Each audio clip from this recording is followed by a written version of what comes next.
بسم اللہ الرحمن الرحیم۔ السلام علیکم۔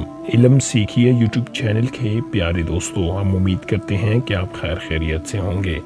دوستو، نبی کریم صلی اللہ علیہ وسلم کو کائنات کے لیے رحمت بنا کر بھیجا گیا۔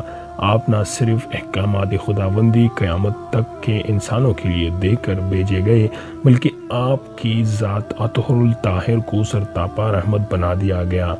آپ نے قیامت تک آنے والی انسانیت کے لیے اللہ تعالیٰ کی طرف سے بھیجے گئے پیغام کو نہ صرف انسانوں تک پہنچایا، بلکہ ان کے مصائب العام دور کرنے کے لیے شریعت کے بتائے طریقوں کو اپنانے کا درس دیا۔ نبی کریم صلی اللہ علیہ وسلم کی حدیث مبارکہ کا مفہوم ہے کہ جو شخص صبح و شام تین مرتبہ سورہ اخلاص، سورۃ الفلق اور سورۃ الناس پڑھے گا، وہ ہر طرح کی مصائب اور رنج و غم سے محفوظ رہے گا۔